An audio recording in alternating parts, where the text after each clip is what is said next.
Imaginez un monde sans iPhone, sans MacBook, sans AirPod. Impensable, n'est-ce pas? Pourtant, en 1997, Apple, cette entreprise aujourd'hui estimée à des milliers de milliards de dollars, était au bord de la faillite. Les analystes, les médias, même ses plus grands fans pensaient qu'elle ne s'en relèverait jamais. Mais tout a changé grâce à une décision audacieuse, presque incompréhensible à l'époque. Une décision qui a transformé un échec presque inévitable en l'un des plus grands retours de l'histoire de la tech. Dans cette vidéo, je vais vous raconter cette histoire fascinante et vous expliquer comment Steve Jobs a sauvé Apple d'une disparition certaine. Revenons à l'année 1997. À l'époque, Apple est une entreprise en grande difficulté. Elle accumule des pertes de 700 millions de dollars par trimestre. Ses parts de marché sont tombées à 3%, presque invisibles face à des géants comme Microsoft qui dominent avec 90% du marché des systèmes d'exploitation.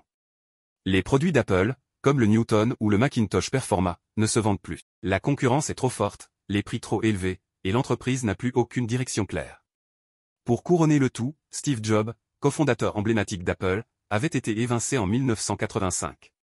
Sans lui, l'entreprise semblait avoir perdu son identité. Tout change en décembre 1996. Apple rachète NeXT, une petite entreprise fondée justement par Steve Jobs. Cet achat n'est pas anodin, en ramenant Jobs, Apple espère retrouver sa vision. Mais Steve ne revient pas comme un simple conseiller. En quelques mois, il prend les rênes et commence à transformer l'entreprise de fond en comble. L'un de ses premiers actes a été de réduire drastiquement le nombre de produits. Apple avait des dizaines de modèles en production, mais Jobs a tout simplifié, en réduisant l'offre à 4 produits principaux, un fixe et un portable pour les professionnels, et un fixe et un portable pour les particuliers.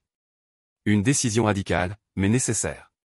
Et c'est là que l'histoire prend une tournure incroyable. En août 1997, lors de la conférence Macworld Expo, Steve Jobs monte sur scène. Tout le monde s'attend à une annonce qui va sauver Apple. Mais ce qu'il dévoile choque la planète tech, un partenariat avec l'ennemi Microsoft. It needs help from other partners, and I'd like to announce one of our first partnerships today, a very, very meaningful one, and that is one with Microsoft.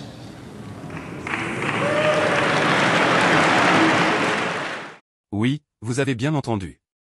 Le grand rival, celui que les fans d'Apple détestaient, allait devenir un allié. Bill Gates apparaît même en direct sur un écran géant pour annoncer un investissement de 150 millions de dollars dans Apple, ainsi qu'un engagement à développer Microsoft Office pour Mac pendant au moins 5 ans. La réaction est immédiate, certains applaudissent, d'autres huent. Pour beaucoup, cet accord ressemble à un pacte avec le diable. Mais Steve Jobs, lui, garde son calme. Il explique que cette décision est nécessaire pour sauver Apple. Cet investissement de Microsoft a offert à Apple l'oxygène dont elle avait besoin. Non seulement les 150 millions de dollars ont stabilisé les finances, mais cela a aussi envoyé un signal fort au marché, même Microsoft croyait en Apple. Avec cet argent, Jobs a pu recentrer l'entreprise sur son cœur de métier, l'innovation. Et cette stratégie a payé. En 1998, un an après ce partenariat controversé, Apple lance l'iMac.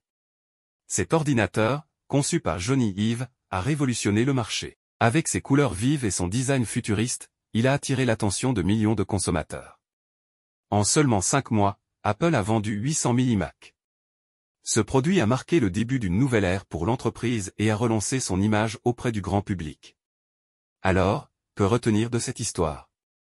Ce jour où Apple a failli disparaître nous montre qu'il faut parfois prendre des décisions impopulaires pour survivre. Steve Jobs a mis son ego de côté, il a accepté de s'allier avec son rival, et il a mis en place une vision claire pour l'avenir. Ce moment est une véritable leçon de stratégie et de résilience. Et sans cette audace, nous ne connaîtrions peut-être jamais l'iPod, l'iPhone ou l'iPad. Et vous, que pensez-vous de Apple? Dites-le moi dans les commentaires. Pensez à vous abonner pour découvrir d'autres récits fascinants.